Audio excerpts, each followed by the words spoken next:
তৃণমূলের মিথ্যাচার, ভোটার তালিকা নিয়ে সরব অজিত মাইতি। ভোটার তালিকায় খেলা হবে, অজিতের গলায় হুঁশিয়ারির সুর।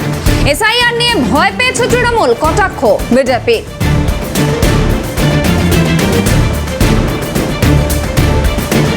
বলছি বাদ দিয়ে দেওয়ার চেষ্টা হচ্ছে নির্বাচন কমিশন দিল্লির করছে। আমাদের একটা স্ট্র্যাটেজি আছে বিজেপির, ওপেনলি আমি বলছি, সেটা হচ্ছে পার বিধানসভা 7 থেকে 8,000 এরকম নাম বাদ দেওয়া এবং ভুতুড়ে ভোটার পাশের রাজ্যের 7 থেকে 8,000 পার বিধানসভা 15,000 নাম বাদ এবং সংযোজন দুটো করে। যেহেতু অরিজিনাল ভোটে জিততে পারছে না, তাই ভারতবর্ষের বিজেপি বাংলার বিজেপির মদতে এই কার্যপদ্ধতি করবার চেষ্টা করছে।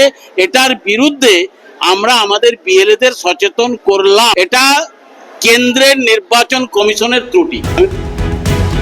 একেবারে হুঁশিয়ারি সুর অজিত মাইতির গলায়।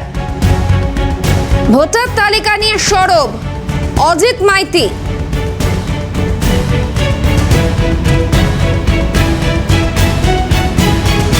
আপনার নাম বাতিলের চক্রান্ত চলছে।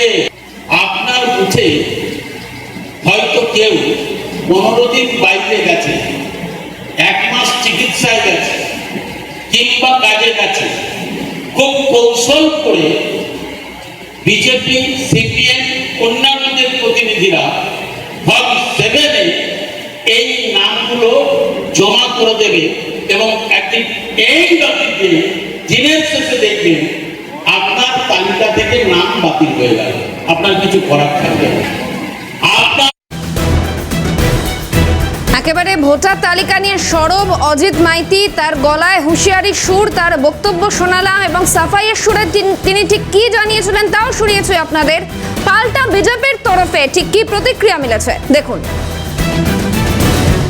এখন অজিত বাবু ঠিক করবে না ভোটার লিস্টে কার নাম উঠবে আর কার নাম কাটা যাবে, সেটা পুরোপুরি নির্বাচন কমিশন ঠিক করবে।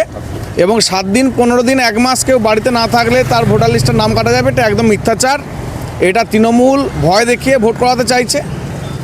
কোনোভাবে 7 দিন 15 দিন 1 মাস 6 মাস কেউ যদি বাড়িতে না থাকে তাদের নাম কাটা যাবে না। তাদের অনেক অপশান রয়েছে, যেরকম দাসপুরেই আমাদের বিধানসভা, অনেকে সোনারগাঁয়ের জন্য বাইরে থাকে, তাদেরও ব্যবস্থা আছে কিভাবে নাম তুলবে, এইখানেই নাম উঠবে। তার মানে তৃণমূল এসআইআর নিয়ে মিথ্যাচার করছে। ভয় পেয়ে গেছে নেতারা যে এতদিন ভুয়ো ভোটার দিয়ে ভুয়ো সরকার চালাচ্ছিলেন।